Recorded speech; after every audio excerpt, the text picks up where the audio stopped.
Bonjour et bienvenue dans City Mag, votre magazine consacré à la vie des collectivités territoriales en Côte d'Ivoire. Chaque année, nous vous emmenons à la découverte d'une commune, des activités et des personnes qui font sa force et sa particularité. Aujourd'hui, c'est un focus sur Ferkessédougou, capitale du Tchologo et véritable carrefour du Nord ivoirien. Alors, dans le City Tour, nous vous proposerons une immersion au cœur de la filière de la viande à Ferké. Dans le City Plus, nous échangerons avec la fondatrice de l'association Nondjecha qui nous parlera de cette activité ancestrale qu'est la fabrication du beurre de karité. Et enfin, dans le City Meet, vous rencontrerez M. Kaweli Ouattara, maire de la commune de Ferké, dans sa gestion quotidienne de la ville, puis en entretien exclusif. Mais avant d'aller plus loin, faisons ensemble un tour d'horizon des choses essentielles à savoir sur Ferké.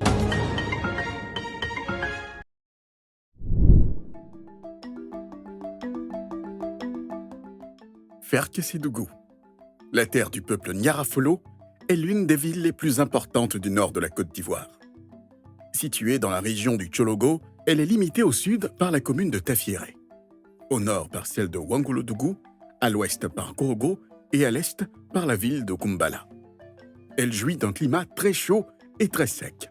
La grande saison sèche s'étend d'octobre à mai précédée de saisons pluvieuses en juin et en septembre. Entre le mois de décembre et celui de janvier, la saison de l'harmattan prend place et entraîne une baisse des températures. La savane arborée couvre la majorité de la ville. Érigée en commune en 1978, la ville compte aujourd'hui 160 627 habitants et se compose de 10 quartiers et 22 villages et s'étend sur une superficie de 91,2 km².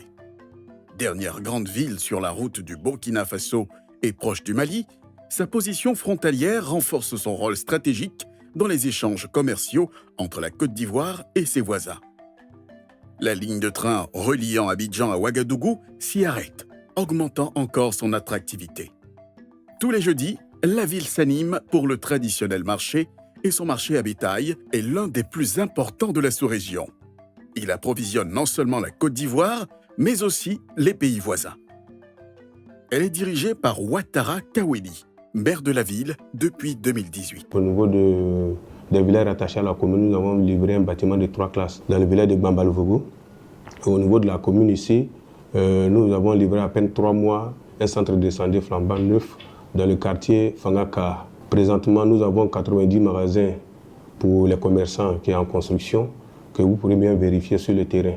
Mais ces magasins seront répartis en fonction des 3 petits marchés que nous avons construits. Et aussi, nous avons une plateforme, je peux dire un aire de repos, où aussi nous allons construire un certain nombre de magasins pour le bien-être de nos populations. L'histoire de la ville se confond avec celle des Nyarafolo, l'ethnie dominante. Ce peuple de chasseurs fait partie de l'ère culturelle sénoufo. Venus du sud de la région de Niambo, ils se sont installés dans la région de Ferké, guidés par leur chef, Felgessi Silué. C'est de là que la ville tire son nom d'origine, Ferkessédougou, en malinké qui signifie le village de Felgessi. Ferkessédougou est marqué par la culture sénoufo, dont les masques, les danses et les rites initiatiques constituent un patrimoine d'une richesse exceptionnelle. Ferké, c'est avant tout un territoire agricole et pastoral. Ici, l'agro-industrie bat son plein. Dans les années 70, la ville a accueilli l'un des premiers complexes sucriers construits en Côte d'Ivoire. Ce site, toujours en activité, peut produire plus de 135 000 tonnes de sucre par an. La CKC a été créée en 1997 suite à la privatisation de l'assaut de sucre.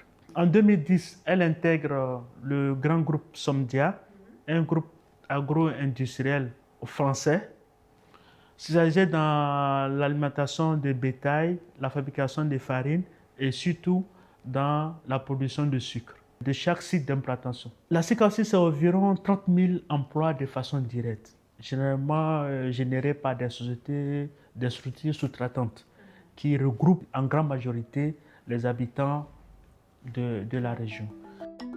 Ferkessédougou est également l'une des principales zones productrices d'anacarde en Côte d'Ivoire.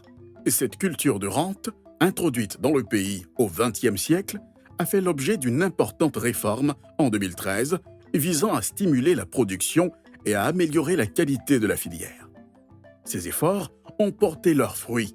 En 2018, la Côte d'Ivoire est devenue le premier producteur mondial de noix de cajou, avec une production d'environ 1 million de tonnes par an. La ville de Ferké-Sédougou contribue pleinement à ce succès, avec une production annuelle estimée à 20 000 et 30 000 tonnes selon les années. Ça fait maintenant 31 ans que je suis dans ce champ. Bon, c'est une valeur de 5 hectares. Et dans ça, que même je peux dire que c'est sur ça que je vis et puis j'ai mis les enfants à l'école. Dieu merci aujourd'hui. Pour la campagne qui vient de s'écouler, la campagne 2025, nous sommes à 40 420 000 tonnes. Voilà, une estimation. Sinon que jusqu'à présent, il y a encore des produits, c'est-à-dire qui n'ont pas encore été, c'est-à-dire enlevés entre les mains des producteurs. Ferké-Sédougou se distingue par la qualité et l'abondance de sa production de mangue. Chaque année, entre mars et juillet, la ville vibre au rythme de la campagne de récolte, qui mobilise de nombreux travailleurs organisés au sein de coopératives. Les mangues récoltées sont principalement destinées à la consommation locale ou à l'exportation. Cependant, une grande partie de la récolte se perd dans les vergers, en raison d'une filière qui peine encore à s'industrialiser. En Côte d'Ivoire, seulement 2% des mangues récoltées sont transformées. Néanmoins, des initiatives d'industrialisation ont vu le jour, notamment à Ferké-Sédougou, visant à valoriser les fruits et à développer la transformation locale. Jus, purée, fruits séchés, créant ainsi des emplois et des revenus supplémentaires pour les producteurs. Je m'appelle Yo René, je suis le directeur général de l'entreprise Ivoire Biofruits. Nous sommes donc à Ferké-Sédougou, dans la région du Tchologo. Et nous transformons ici la mangue, l'ananas, le coco, mais principalement la mangue en mangue séchée, donc mangue déshydratée, donc on pourrait dire. Ici, notre entreprise est créée depuis 2020, mais nous avons commencé l'activité de transformation de la mangue en 2015. Avec des petits volumes, on était à 200 kilos l'année. Aujourd'hui, depuis 2020, l'entreprise est formalisée. Et aujourd'hui, nous sommes on dirait à 60 tonnes.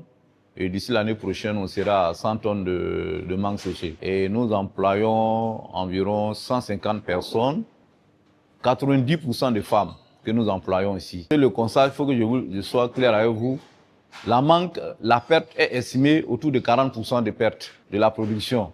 Et quand on évalue cette perte par an, c'est autour de 3 milliards. Donc nous, ici, nous sommes positionnés au niveau de la chaîne de transformation. Donc nous récupérons pratiquement 90% de la production chez le producteur et que nous valorisons en produits séchés et que nous mettons sur le marché.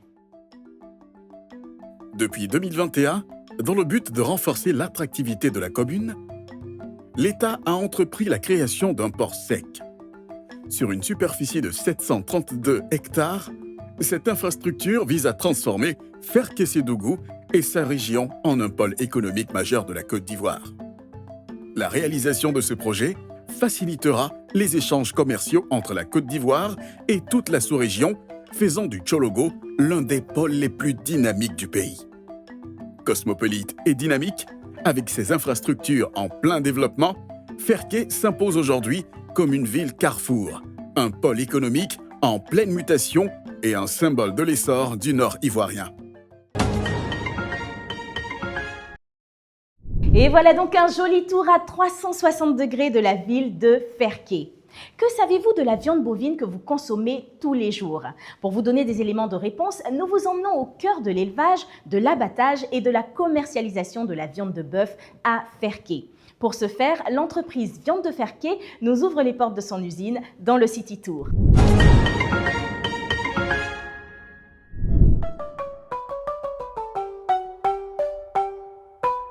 Depuis toujours, l'élevage fait partie intégrante de la vie à Ferké-Sédougou. Les Peuls, Sinoufo et Malinké y pratiquent l'élevage extensif depuis des générations. Chaque semaine, des milliers de têtes de bétail transitent par les marchés de la région. Et un tissu industriel se forme avec la création d'abattoirs comme celui de l'entreprise La Viande de Ferké. Acteur majeur de la filière de l'élevage dans la ville, Elle est spécialisée dans l'abattage, la distribution de viande bovine. Son objectif ? Offrir une viande de qualité issue de l'élevage local, tout en créant de la valeur ajoutée sur place. Viande de Ferké est le premier abattoir moderne en Côte d'Ivoire. Il a été créé en 2018 et sous nouvelle gérance depuis octobre 2024. Il a été racheté par Madame Sissoko Maïmouna. Notre activité consiste à nous approvisionner en matières premières, qui est le bétail, de gros ruminants et de petits ruminants, avec des fournisseurs des pays de la sous-région, notamment le Burkina, le Mali et le Niger. Mais nous essayons de mettre en avant les éleveurs de la région afin de promouvoir l'économie locale et créer de l'emploi dans notre région. Le rachat de l'entreprise Viande de Ferké par Madame Sissoko Maïmouna a été fait d'un constat. Il y avait la demande. Il y avait une forte demande en matière carnée de très bonne qualité. Parce qu'aujourd'hui, l'Ivoirien veut consommer ivoirien et surtout des produits de bonne qualité. Donc, c'est ce qui a motivé le rachat de l'entreprise. Cette demande est de plus en plus croissante. Nous espérons pouvoir couvrir ou répondre aux besoins des populations ivoiriennes. Le choix s'est porté sur la commune de Ferké, parce que Ferké est déjà un carrefour pour faciliter l'approvisionnement en matières premières. Aussi parce que dans les environs, il y a beaucoup d'éleveurs. C'était dans l'optique de faciliter nos approvisionnements en matières premières. C'est sur un terrain de 6 hectares, dans le village de Fankaka, à proximité de Ferké-Sédougou, que la Viande de Ferké a installé son unité de production. C'est là, sur un parc qui peut accueillir plus de 1400 têtes, que commence son processus de production. Après l'achat, nous avons un service vétérinaire agréé avec lequel nous travaillons, qui travaille en collaboration avec nos zootechniciens, qui sont nos agents en propre, qui font la réception du bétail. Le bétail est traité à l'arrivée. Ils reçoivent des soins en fonction de leur état sanitaire. Ils sont isolés en quarantaine durant une certaine période et après cette période de quarantaine, ils rentrent dans nos effectifs. Mais avant, nous procédons à un bouclage. Donc le bouclage permet de donner des numéros de boucle à chaque bête arrivée. Ça nous permet de tracer les animaux. Il y a le numéro de boucle, l'origine de la bête et le nom du fournisseur. L'embouche chez nous consiste à nourrir l'animal, l'engraisser pour lui permettre d'avoir un certain poids. Chez nous, avant le passage à l'abattoir, l'animal doit peser au moins 350 kg. Donc on travaille à ce que l'animal soit dans des conditions sanitaires optimales. Il reçoit tous les soins adéquats avant de passer à l'abattoir. L'entrée des bêtes dans l'abattoir se fait par le couloir de l'abattage. Ils ont alors atteint le poids optimal de 350 kg. Pour respecter les rites religieux, c'est un imam qui procède à l'immolation de la bête placée dans un box. Vient ensuite la saignée où l'animal est vidé de son sang. Il part sur un élévateur où il est pendu et suit un circuit où on lui coupe les pattes, la tête. Il est ensuite dépecé. La carcasse obtenue est alors scindée en deux et nettoyée. Les deux carcasses sont d'abord stockées pendant 2 heures dans une chambre froide, appelée chambre de ressuyage, puis placées dans une deuxième chambre froide où elles resteront 24 heures. Ces 2 étapes en chambre froide sont essentielles car elles conditionnent la qualité du produit fini. Ok, nous sommes dans la salle de stockage des carcasses après l'abattage. Donc les carcasses séjournent ici durant 24 heures avant de passer à la salle de découpe. Donc les carcasses ici sont rangées, comme vous pouvez le voir, sont rangées par numéro de boucle. Donc le numéro de boucle que la bête avait depuis le pack, elle garde ce numéro de boucle jusqu'à son arrivée ici. Vous voyez qu'il y a des numéros qui portent le A et B. C'est pour dire que c'est la même carcasse, mais c'est la moitié, A et B. C'est le même process pour les carcasses de moutons. Vous avez le numéro de boucle de la bête arrivé depuis le pack. Vous avez le numéro de boucle qui est là, qui va accompagner la bête jusqu'à la salle de découpe. Nous avons 6 chambres froides positives. Il y en a 3 au niveau de l'abattoir. Il y a une qui sert au ressuyage des bêtes. Il y a une pour le stockage du 5e quartier, c'est-à-dire les têtes, les peaux et autres. Et on a une chambre qui est dédiée au stockage des bêtes suspectes. Quand on dit suspectes, c'est-à-dire ça peut être des bêtes issues d'un abattage d'urgence qui restent là-bas le temps de l'inspection du vétérinaire. Passer de cette chambre froide, il y a 70 carcasses.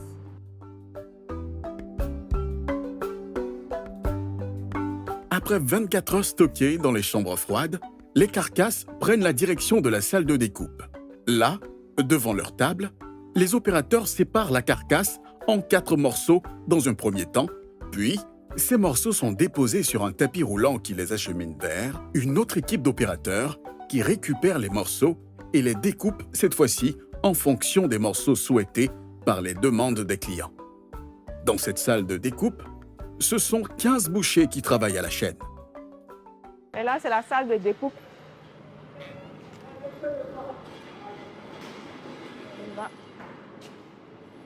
D'accord, nous sommes dans la salle de découpe.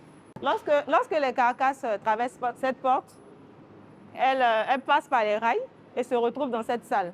Ces opérateurs, sur ces 4 tables, sont commis à couper, à séparer les carcasses en 4 morceaux d'abord. Et après, on fait des sections en petits morceaux qui passent par le tapis et se retrouvent dans le plateau là-bas. Donc chaque opérateur doit travailler des parties bien spécifiques. Donc chaque opérateur vient faire son service pour pouvoir faire sa découpe. Dans une salle à proximité, les morceaux découpés sont pesés, puis emballés et enfin scellés. Quand on finit la découpe, les produits rentrent dans cette salle qu'on appelle salle de conditionnement. On fait la mise en sachet, et la mise des étiquettes. Et après, vous avez le produit fini qui va dans la chambre froide pour le stockage. Au conditionnement, on a principalement des femmes. On s'est dit que les femmes sont beaucoup plus délicates dans le travail et puis c'est moins physique par là. Au niveau de la boucherie, on a plus d'hommes parce qu'il y a beaucoup plus de risques de se couper et puis il y a le poids des cagettes à porter. Donc on a privilégié mettre des femmes au niveau. L'animal immolé en début de parcours vient de terminer son processus au sein de l'abattoir. Avant un dernier passage dans la chambre froide où les morceaux de viande sont stockés à une température de moins de 18 degrés en attendant leur départ à destination des clients finaux. Ici, vous avez le stockage des produits finis. La salle est identifiée. D'accord, vous avez la zone des produits bovins. Là, on a mis stockage boutique parce qu'on a une boutique en prod sur le site ici. D'accord. Ici, vous avez les produits semi-finis. Les produits semi-finis qui sont coupés grossièrement au niveau de la salle de découpe et étalés ici. Quand on les étale ici, on attend qu'ils prennent en masse, qu'ils soient congelés. Après congélation, ils retournent dans la salle de découpe pour être tranchés en petits produits qu'on remet en sachet bien étiquetés. La préparation des commandes vient clore le cycle de production de l'usine. Nous avons terminé la mise en sachet des produits, le conditionnement définitif des produits, le stockage des produits. Et là, on passe à la phase de la préparation des commandes. Donc, les commandes reçues arrivent dans ce service qu'on appelle préparation des commandes. Le travail consiste à regarder le bon de commande du client, à choisir les produits demandés par le client. Donc, on s'assure que la commande préparée est effectivement la commande demandée par le client. Et après, on fait la mise en carton et le chargement après pour la livraison des produits. Nous sommes au quai de chargement. À cette étape, le produit il est prêt à être livré. Les produits frais sont d'abord stockés dans la chambre froide positive qui est juste derrière vous et les produits congelés sont stockés dans la chambre froide négative avant le chargement. Donc vous avez ce rideau juste derrière qui est soulevé et le camion de livraison vient coller son arrière juste là et on charge les produits pour les acheminer à Abidjan pour la livraison. Chaque mois, ce sont 400 bœufs et 250 moutons représentant près de 45 tonnes de viande qui sont produits par l'abattoir de la viande de Ferké. La viande qui sort des abattoirs de l'usine sert une clientèle variée, allant des restaurateurs aux grandes surfaces en passant par les cantines et les particuliers. Dans la boutique qui jouxte l'abattoir, on peut retrouver les produits finis mis à la vente par la viande de Ferké. Filet de bœuf, ribs, brochettes, tripes, queue de bœuf, côte d'agneau, gigot d'agneau, viande de mouton sont là exposées. On peut également les retrouver à la vente directe dans l'un des 2 magasins de l'entreprise à Abidjan. Nous vendons exclusivement aux particuliers ivoiriens, aux hôtels, cafés, restaurants, tous les GMS, c'est-à-dire les grandes et moyennes surfaces. Les défis que nous rencontrons dans notre activité sont principalement au niveau de l'approvisionnement. Nous n'avons pas de marché sur lesquels nous pouvons directement aller nous approvisionner. Donc nous sommes obligés de travailler avec la filière bétail qui s'est constituée en coopérative, qui font la collecte pour nous, des fois dans les pays de la sous-région et aussi avec les petits éleveurs de la région. Nous n'arrivons pas à avoir d'un coup la quantité suffisante de bétail dont nous avons besoin. Nous sommes obligés de trouver des pisteurs qui rentrent dans les villages, dans les campements pour faire de la collecte pour nous. Et ça vient gréver le coût d'achat de la matière première. Une autre difficulté, c'est au niveau de la fluctuation des prix parce que nous sommes dans un secteur qui n'est pas aussi structuré que celui du café cacao, de l'EVA, où les prix sont fixés un mois d'avance. Donc nous nous retrouvons à négocier les prix à la tête.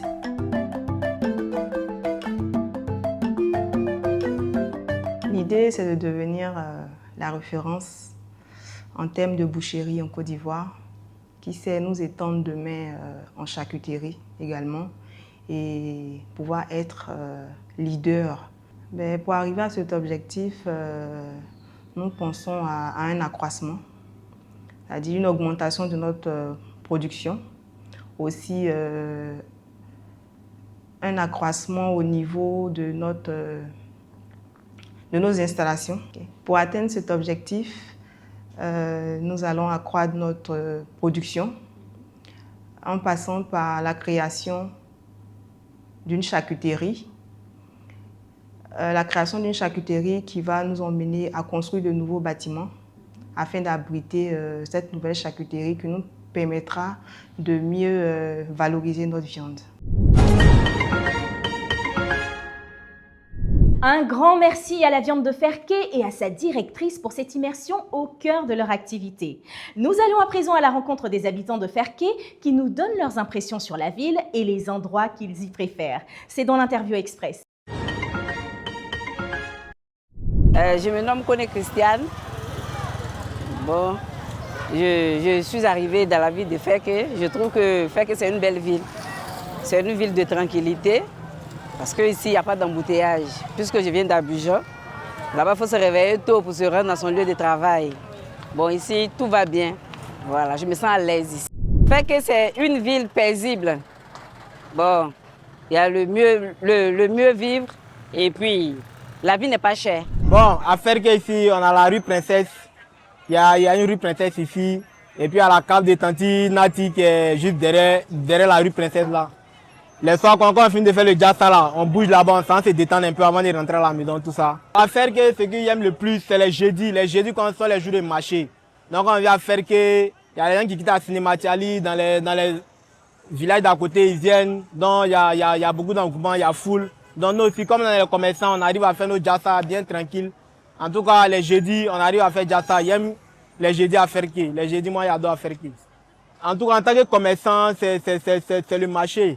Nous, comme on n'a pas de place, la voie est petite, donc les gens viennent vendre sur la route là. Souvent, il y a les accidents.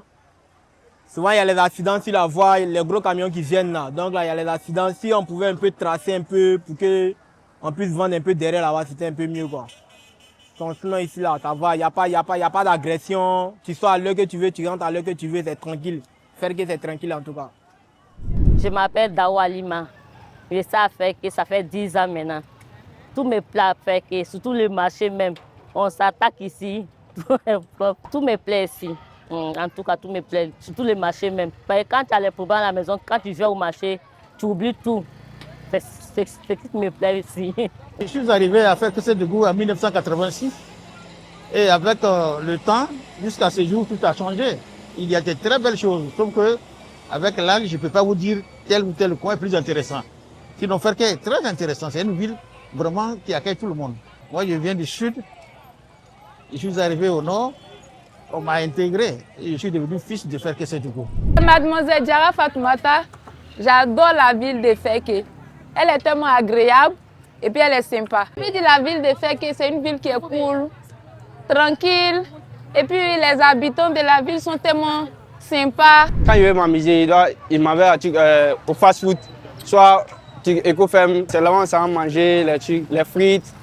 Poulet, bon. Le côté bon, ça, on va aller nager un peu, aller s'amuser dans l'eau. Mon endroit préféré, c'est le fast-food, qui se trouve un peu à la sortie de la ville. Puis à faire qu'ici, on a besoin de rénover le marché. Il y a beaucoup de choses, les infrastructures, on a besoin de routes à faire que pour entrer dans les quartiers, tout ça là. Il n'y a pas assez de voies. Voilà, donc il aura pensé beaucoup à faire que au village alentour, là, il aura beaucoup pensé à nous. C'est tout. Pour la jeunesse, en tout cas, on rêve que le meilleur pour la jeunesse. Parce qu'actuellement, là, la jeunesse souffre. Aujourd'hui, là, moi, je ne suis pas allé loin à l'école, mais il était à l'université dans 3 ans. Il a fait 3 ans là-bas. Maintenant, bon, il vend les brodes, les youyou, là. Il était obligé de me débrouiller un peu. Il cherche un peu d'argent, il essaie d'économiser un peu pour pouvoir voir les concours, essayer de studier les gens un peu pour pouvoir avancer, c'est tout. Sinon, là, actuellement, la jeunesse souffre, hein, ça ne va pas. Actuellement, ça ne va pas pour la jeunesse. Moi, je veux que les gens viennent investir ici. Pour nos jeunes frères qui sont à la maison, pour qu'ils n'ont qu'à plus travailler. Il y a des gens qui sont là, eux ne travaillent pas. Tu as vu, non? Ouais, ils sont là pour se promener bizarrement comme ça. Il n'y a pas d'usine ici, ni rien. Bon, on se promène comme ça. C'est là que nous, on est ici, on va marcher ici. S'il y a des trucs là, l'usine, on va aller travailler là-bas. Voilà, comme ça. De belles personnes et de beaux endroits à découvrir toutefois que vous passerez à Fer Kessédougou.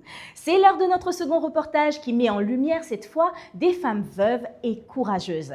Elles nous plongent dans l'univers de la fabrication du beurre de karité à Ferké, reconnu comme l'un des meilleurs du pays. C'est dans le City Plus, on regarde.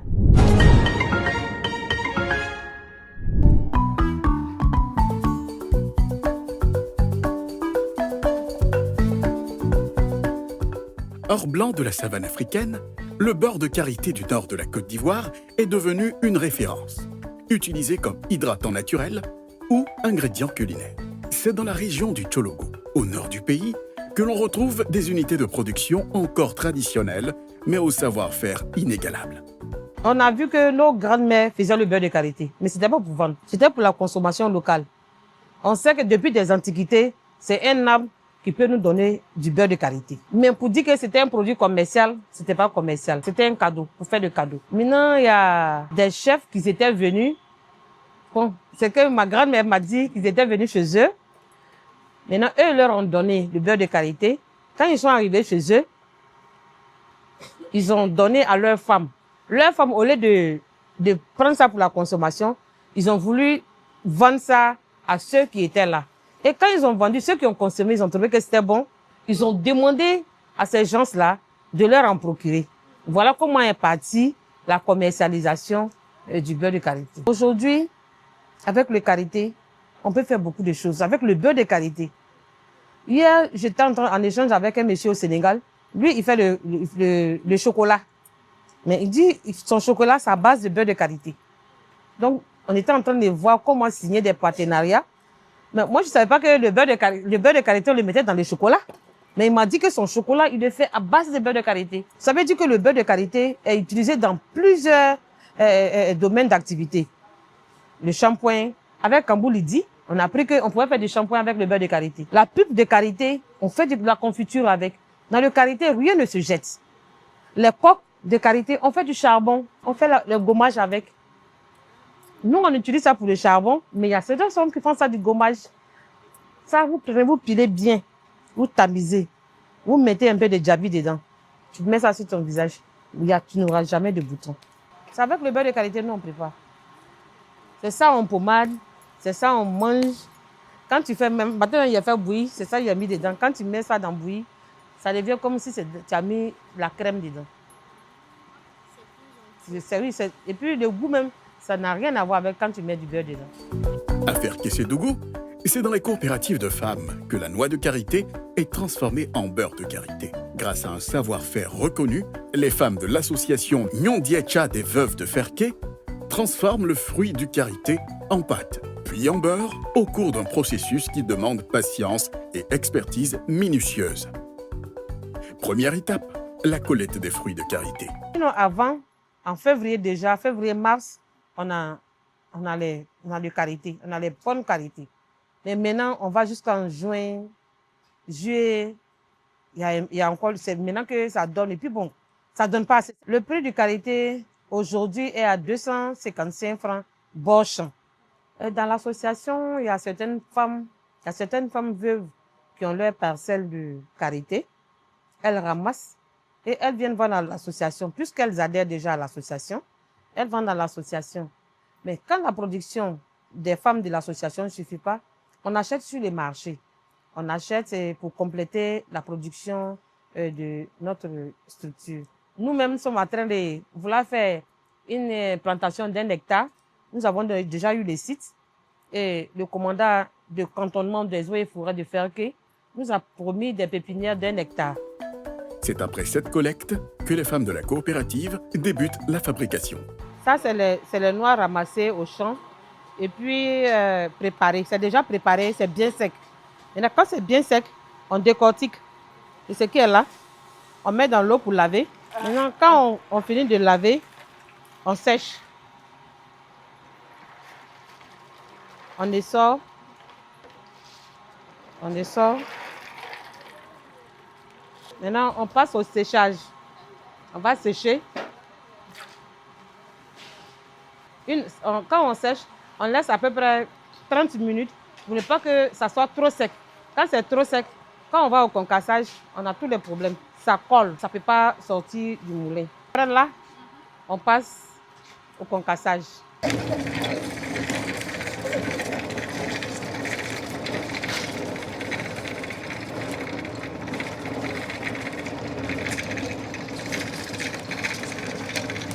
Après le concassage, on va à la torréfication. C'est là-bas.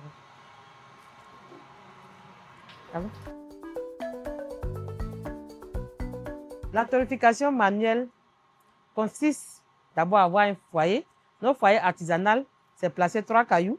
On met le fagot, on met la marmite, on met le karité concassé.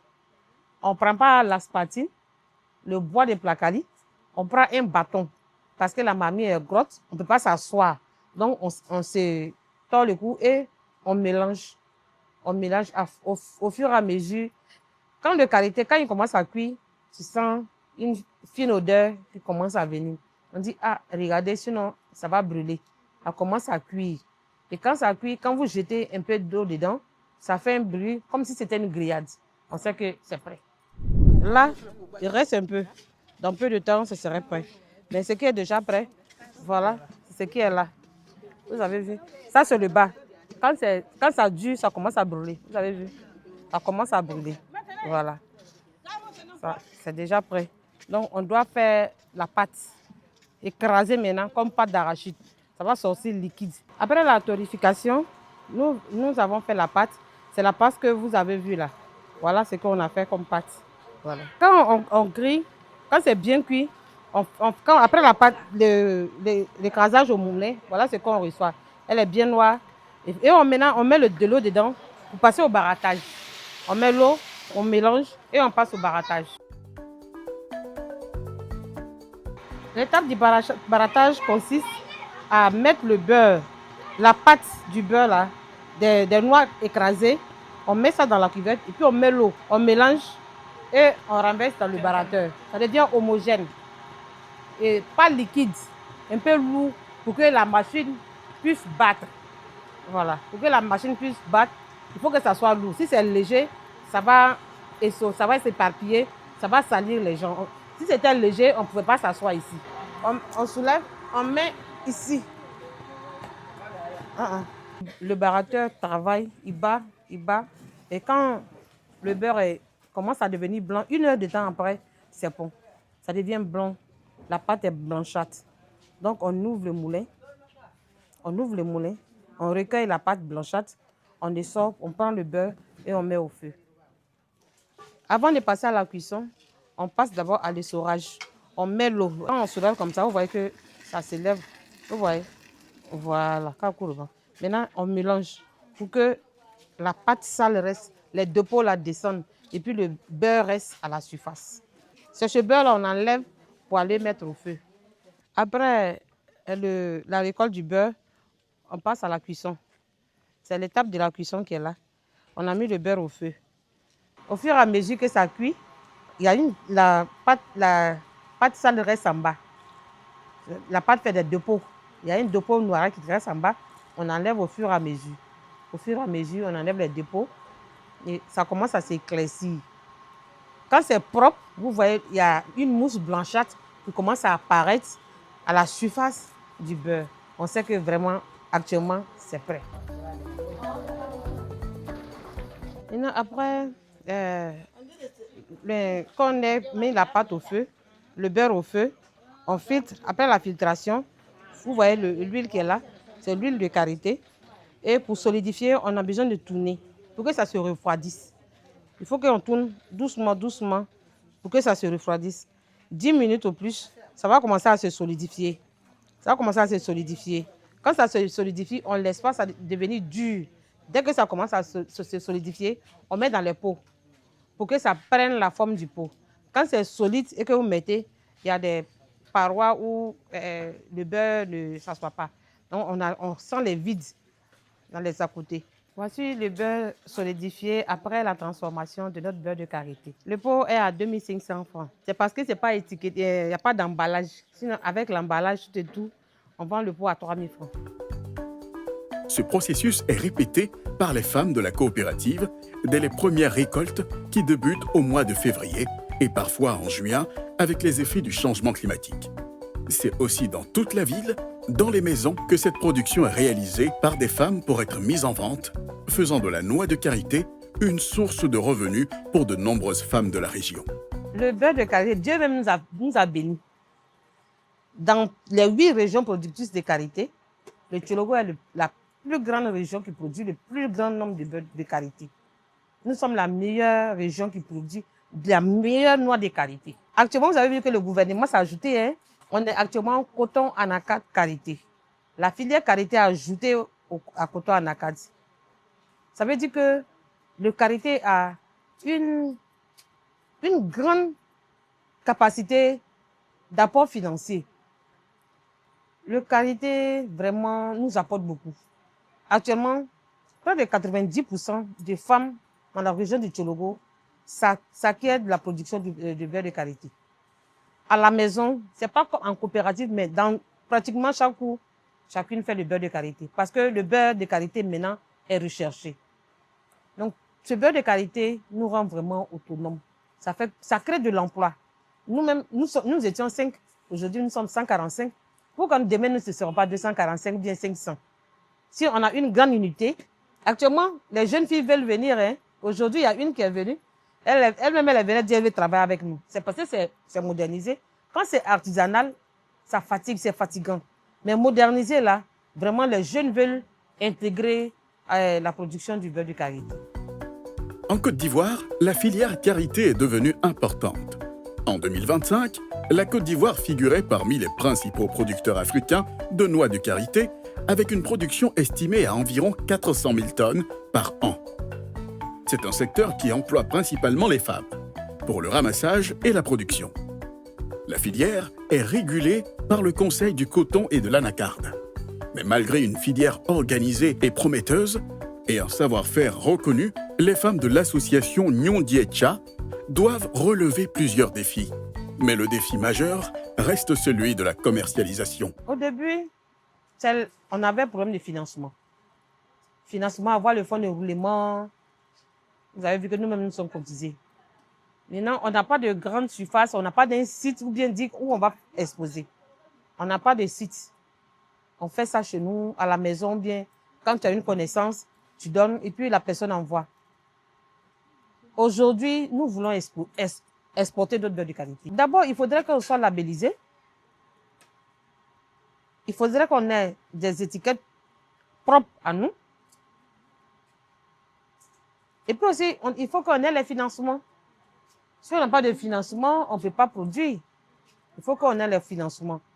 Si on avait les préfinancements, vraiment, ça allait vite aller. Parce qu'actuellement, le stock qu'on a là, on ne peut pas produire toute l'année. Hein. Arrivé à un moment là, on ne produit plus, puisque le stock qu'on a, vous voyez, le karité est périodique. Quand tu n'as pas pu faire de grands stocks, tu ne peux pas couvrir l'année. Moi, je pense que le karité, c'est une activité de développement. Le karité, si on prend ça à bras le corps, le Tchologo dans 5 ans, on ne va pas le reconnaître. Ce sera le fief même du karité, puisque c'est ici que, même Korogo, c'est ici, Korogo, ça provisionne du karité. Donc, dans 5 ans, je pense que Korogo fait que sera une ville. On va même changer la ville du Tchologo, on va dire que c'est la ville du karité. Pour les femmes de l'association Nyondiecha et pour toutes celles de Ferkessédougou, chaque noix de karité est une promesse. Une promesse de revenus, et d'éducation et d'avenir meilleur pour elles et leur famille. Le beurre de karité n'est pas seulement un produit, c'est le symbole de leur résilience et de leur autonomie. La fabrication et la commercialisation du beurre de karité est donc un bel exemple d'autonomisation des femmes de Ferké. Un sujet important pour le maire de la ville, M. Kaweli Ouattara, qui y travaille à travers des initiatives locales. Nous allons à présent échanger avec lui de manière plus approfondie sur son parcours, ses missions et sa vision. Ça se passe toujours dans le City Meet. Monsieur Kaweli Ouattara, merci de nous accorder cet entretien au sein de notre rubrique City Meet. Vous êtes le maire de la commune de Ferkessédougou depuis 2018 et vous êtes un homme assez discret. Alors, avant de débuter cette interview, j'aimerais vous demander que pouvez-vous nous dire sur Kaweli Ouattara, l'homme j'entends. Merci beaucoup, c'est avec plaisir que je suis ici.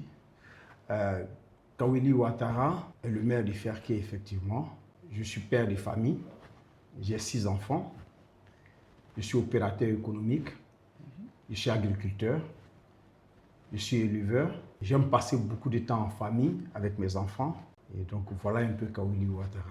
Qu'est-ce que vous aimez faire lorsque vous ne travaillez pas? Quels sont vos loisirs ou vos passions? J'aime beaucoup le sport. Je fais beaucoup de footing avec les populations de Ferkessédougou. D'accord. J'aime regarder beaucoup le football. J'aime lire. Voilà. Par exemple, un auteur Amadou en particulier? Kourouma. Oui. Voilà. Les soleils des indépendances. Alors, quel a été votre parcours avant d'arriver à la mairie de Ferkessédougou? Parlons un peu de votre engagement politique avant la mairie. Avant la mairie, j'ai été chargé de mission du directeur général des douanes d'alors, que je salue au passage. J'ai été intendant des forces nouvelles pendant plus de 10 ans. Et donc, c'est ce qui m'a valu l'approche avec les populations, parce que j'étais l'intermédiaire entre les militaires et la population. Et donc, tout ce qui était comme problème, c'était moi qui essayais de résoudre ça avec les forces nouvelles et autres. Donc, ça a amené la population à me faire beaucoup plus confiance. Et à cela, je posais des actes, voilà, des dons, de riz, de distribution de vivres aux parents de temps à autre. Voilà. Et qu'est-ce qui vous a motivé à vous présenter à la mairie de Ferké? Oh, les motivations, je dirais que c'est par amour propre pour Ferké. Parce qu'à un moment donné, vu tout ce que je posais comme acte dans la ville, les populations ont décidé de m'approcher et de me demander à être candidat. Et c'est comme ça que c'est né. D'accord. Voilà. Vous êtes un natif de Ferké, bien sûr? Oui, je suis natif de Ferké. Je suis de Nanievungo, mais mon village ancestral est Paroualaka. Donc je suis Nyarafolo d'origine de Ferkessédougou. Alors, je le disais à l'entame de cette interview, vous avez été élu maire de Ferké en 2018, réélu en 2023. En 8 années, quelles sont les 3 actions majeures que vous avez menées au sein de cette commune? Les 3 actions majeures durant ma gestion concernent l'amélioration et la réalisation d'infrastructures scolaires, aussi bien dans la ville de Ferkessédougou que dans les villages. Nous avons par exemple construit une quarantaine d'écoles de 3 classes. Nous avons réalisé 22 pompes à motricité humaine Et des pompes à eau? Oui, des pompes à eau dans les villages. Et je voudrais vous dire, avant que je n'arrive à la mairie, il n'y en avait que 5. Et depuis mon arrivée, nous sommes à 23 pompes dans les villages. Donc, il y a des centres de santé. Nous avons 4 centres de santé que nous avons construits. Avant notre arrivée, il y avait un centre de santé. Et aujourd'hui, nous sommes en train de faire des ponts dans les villages pour relier les villages à la grande ville. Voilà. Et nous avons des cantines scolaires que nous avons construites. Parce qu'avant notre arrivée, il n'y avait pas de cantines.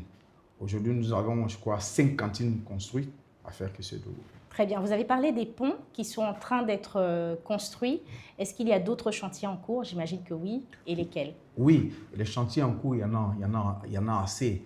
En cours, nous avons encore une école que nous sommes en train de construire à Péaravogo, dans un village de la commune. Oui.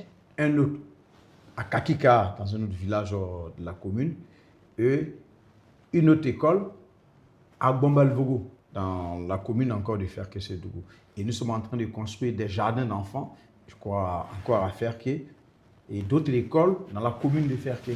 Donc Ferke actuellement, c'est nouveau en chantier au niveau des écoles, et puis au niveau des routes aussi à Ferke, nous sommes en train de faire le renivellage des routes à Ferkeville. Ouais. Très bien, donc des actions au niveau de l'éducation et la santé, des infrastructures routières. Voilà. Très bien. Quelles sont les 3 priorités pour les prochaines années?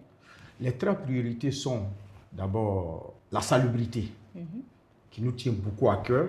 Et pour ça, nous voulons saluer l'ANAGED, qui nous aide déjà. La seconde, c'est la voirie, l'infrastructure. La 3e, c'est le marché de Ferke-Sédougou. Il nous faut un marché digne de la ville de Ferke-Sédougou. Et ça me tient réellement à cœur. Et je veux qu'avant 2028, vraiment avoir un marché digne de la commune. Donc le marché actuel serait réhabilité, agrandi, ou ce serait un autre marché? Non, ça sera un autre marché. D'accord. Un autre marché digne de la commune de Ferke-Sédougou. Parce que celui qui est là, c'est depuis les années 50. Et donc, au jour d'aujourd'hui, il y a la modernisation. Nous voyons un peu partout et nous voulons faire la même chose à Ferke. Et ça sera sur un autre site qui n'a rien à voir avec l'ancien marché. Pour terminer, M. Ouattara, j'aimerais vous demander quel est le projet dont vous rêvez pour Ferke et qui vous rendrait le plus fier?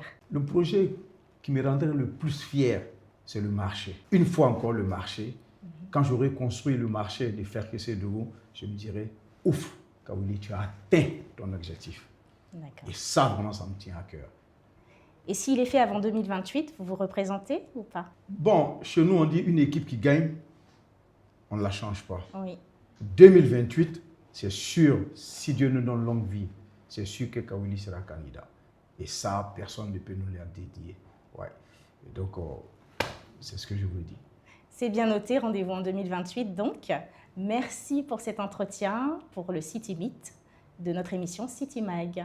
Merci, monsieur le maire. Merci beaucoup et vraiment bien de choses à tout le monde. La ville de Ferke n'a pas fini de rayonner dans toute la région du Tchologo et sur tout le territoire ivoirien, grâce notamment au travail de ses élus.